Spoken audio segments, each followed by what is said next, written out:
My wife is the truth. My So wife my is the truth. so my question is this: if she Yeah, did all of that then, yeah. and I don't know if you want to disclose what she does for a living, but um, Oh, she fancy. No, listen, she administrated for the. I ain't gonna put all her business out there, but she in the public sector. She in education. Yeah, she's in administration. okay. Yeah. So knowing that she did all of those things and she's in the education field, right? Um,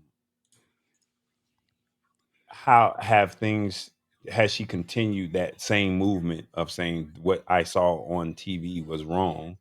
Hmm. Has she continued to still fight that same fight? Yeah.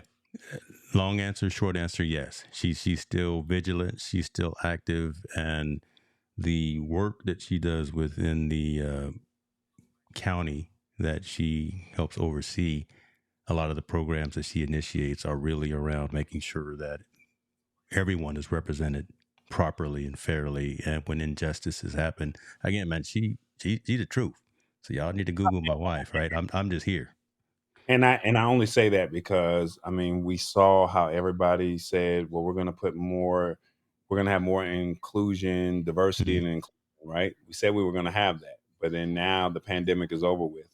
We haven't really seen any, police brutality situations, and I mean, it still happens, but it's just not as publicized. Right. They do it as much as the George Floyd situation or the Trayvon Martin situation, or any other situations. Is not as publicized. But we said that we were going to. Companies wanted to jump on board, but now I hope I'm saying it right. DEI. Yeah. Where Diversity, equity, and inclusion. Right. you're seeing companies they're pulling back from it now. Her biggest, more of recent and of late, the conversation have been more around, yeah, on a DEI perspective, but more on inclusion of folks who identify a certain way.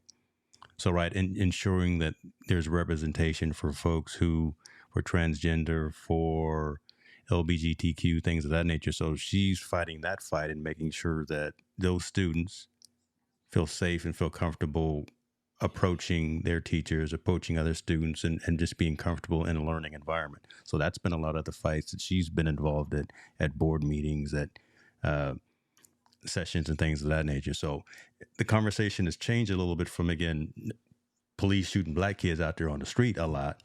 Again, it's still happening, but we don't see it as much in the news. But now it's more about just the 10, 11, 12, 15-year olds who feel a certain way, identify as a certain way, and can they just go to class? And can they feel comfortable identifying who they are? And can they still learn without being ostracized and segregated against just because they feel a certain way?